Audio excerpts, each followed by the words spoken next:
नमस्कार मैत्रिणींनो, मी सौ छाया काकडे, छाया सुपर किचन मध्ये तुमचं सर्वांचं स्वागत आहे। तर आता खूप दिवस झाले मी व्हिडिओ बनवला नव्हता। बनवत होती ती मानसी आणि आपली इटुकली पिटुकली परी। तरी असो तरी म्हटलं मी आज चला आपण एक व्हिडिओ बनवूया। महत्वाचं म्हणजे आम्हाला आता फिरायला जायचंय, एन्जॉय करायचंय आणि मग त्याच्यासाठी काहीतरी खायला चटरपटर पाहिजे, म्हणून मी हा व्हिडिओ आता बनवत आहे। आम्ही कुठे जाऊ ते तर तुम्हाला कळेलच, पण चला सगळ्या कटकटीतून शांतता हवी म्हणून आम्ही आता फिरायला जातोय। तरी असो मी आता जे काय बनवत आहे ते म्हणजे चुटूर पुटूर मधलंच आहे आणि ते म्हणजे मला आवडणारी आलू भुजिया। तोंडाला चव नसेल ना तेव्हा 4 जरी दाणे तोंडात टाकले ना खूप तोंडाला चव येते। तर चला, मी काही साहित्य दाखवत बसत नाही, मी तुम्हाला डायरेक्ट कृतीच दाखवते। चला कृतीकडे। तर हे मी 2 बटाटे घेतलेले आहेत आणि हे बटाटे मी आता किसून घेते। किसण्याचं कारण म्हणजे असं आपण स्मॅश सुद्धा करू शकतो, पण त्याच्या फोडी फोडी राहतात, त्या राहू नये म्हणून अगदी स्मूथली आपण हे किसून घ्यायचंय। तर चला आपण ते किसूया।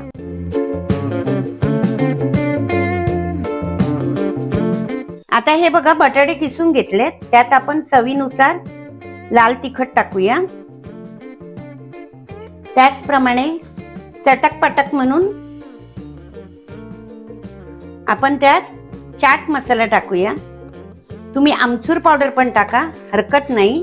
चवीनुसार आपण मीठ टाकूया। तुम्हाला वाटलं तर सर्व स्मॅश करून झाल्यानंतर चाखून बघू शकता। तर हे बघा आपले हे मसाला, तिखट, मीठ आणि चाट मसाला टाकून झालेला आहे। आता ह्याच्यामध्ये आपल्याला हे सर्व एकजीव व्हायसाठी आपल्याला हे चण्याचं पीठ टाकायचंय। आता चण्याचं पीठ किती टाकायचं हा तुमचा प्रश्न असेल।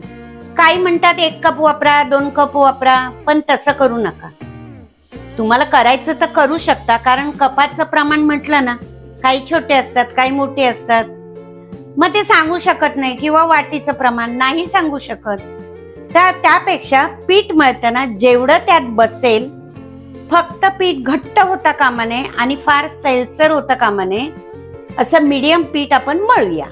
तर चला, जितकं लागेल तितकं मी चण्याचं पीठ त्यात टाकते।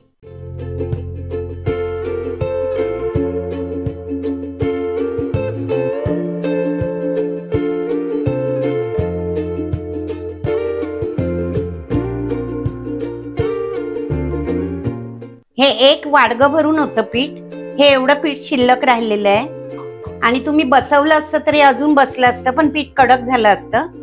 तर हे बघा अशा प्रकारे हे बोटचेपीचं पीठ तयार झालेलं आहे। आता आपण सोरिया घेऊया। तोपर्यंत मी हा गॅस चालू केलाय आणि त्याच्यामध्ये तेल टाकलंय आणि हे पीठ मळून जास्त वेळ ठेवायचं नाही।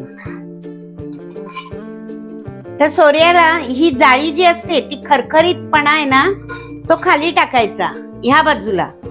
आतून आपण तेलाने ब्रशिंग करून घेऊया, का तर आपला सोर्या सुद्धा खराब होत नाही आणि स्वच्छ करायला पण आपल्याला पटकन जमतं। हा असा ब्रशिंग करून घेतलाय। वरच्या साईडला पण मी करते। हा गोळा मी तेलाचा हात घेतला नाही तर आपल्या हाताला चिटकतो, कारण आपल्या बटाट्याला पाणी सुटतं। हा अशा प्रकारे गोळा त्यात टाकायचा आहे आणि गॅस आहे ना हा फुल ठेवायचा, की चांगलं तेल कडकडीत तापलं पाहिजे। आता आपण सोरिया बंद करून घेऊया। आता हे बघा तेल तापले का आपण पाहूया। हे बघा तेल चांगलं तापलेलं आहे। तो गोळा काढून घेऊया आणि नंतर आपण शेव टाकूया। हे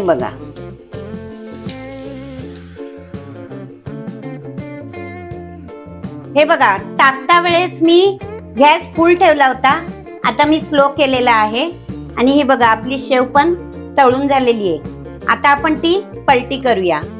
पण मी ज्यावेळेस ह्या सोर्याने टाकत होती ना त्यावेळेस माझ्या हाताला खूप वाफ लागत होती, त्याच्यामुळे ना शक्य होईल तेवढा असा सोरिया वापरू नका। स्टीलचा जो दाबायचा सोरिया असतो ना तो आपण असा बाहेरूनच दाबू शकतो, तो तो सोरिया वापरा. आपल्या लाडूच्या शेवप्रमाणे ही काही पिवळी निघत नाही, तर ह्याच्यामध्ये आपला बटाटा आहे. बटाटा असल्यामुळे काय आहे, शेवचा कलर बदली होतो. कारण फक्त चण्याचं पीठ असेल तर आपली शेव पिवळी होते. आता ह्याच्यामध्ये ना मी थोडं लालसर व्हायसाठी काश्मीरी लाल तिखट टाकलं होतं, कारण ते तिखट कमी असतं आणि आमची परिराणी खाणार. हे बघा, हा पहिला आपण काढलेला आहे. तर हे बघा, आपण आता थोडा गॅस फास्ट करूया आणि हे दुसरा घाणा काढून घेऊया.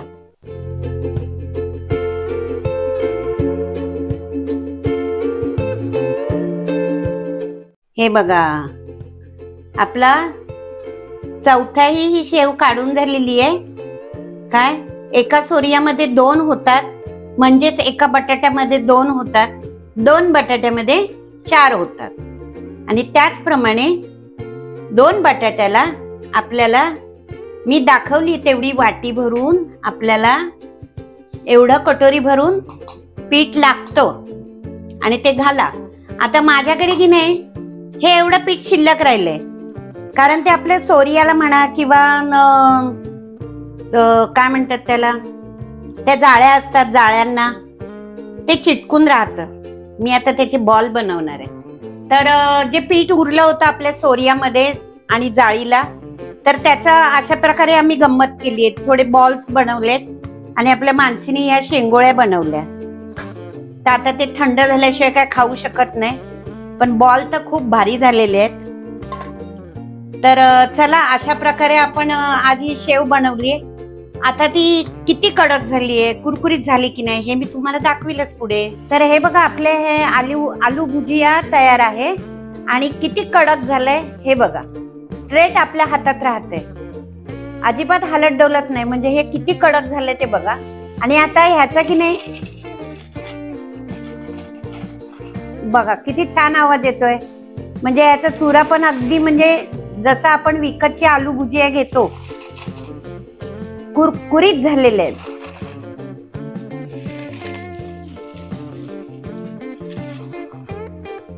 परी तर म्हणणारच आहे, वाव नाईस. हे तिचे ठरलेले शब्द असतात. अशा प्रकारे आपली ही आलू भुजिया तयार आहे. हे बघ किती आवाज येतोय. तर अशा प्रकारे मी आज ही आलू भुजिया केली आहे. आता आम्हाला प्रवासात चुटूर पुटूर खायला म्हणून होईल. तर ज्यांनी कोणी सबस्क्राईब केलं नसेल त्यांनी सबस्क्राईब करा. माझी रेसिपी तुम्हाला आवडली का ते सांगा, कमेंट करत जा. कंजूशी अजिबात करू नका. तर लाईक करा, शेअर करा, सबस्क्राईब करा. तर परत आपण भेटूया अशाच वेगवेगळ्या रेसिपी घेऊन छाया सुपर किचन मध्ये. पण आता आम्ही कुठे भेटू हे सांगू शकत नाही, कारण आमचा खूप मोठा प्लॅन आहे. तो घरात कोणालाच माहिती नाही, फक्त मानसीला आणि मला माहिती आहे. तरी असो, परत भेटूया आपण. तोपर्यंत बाय.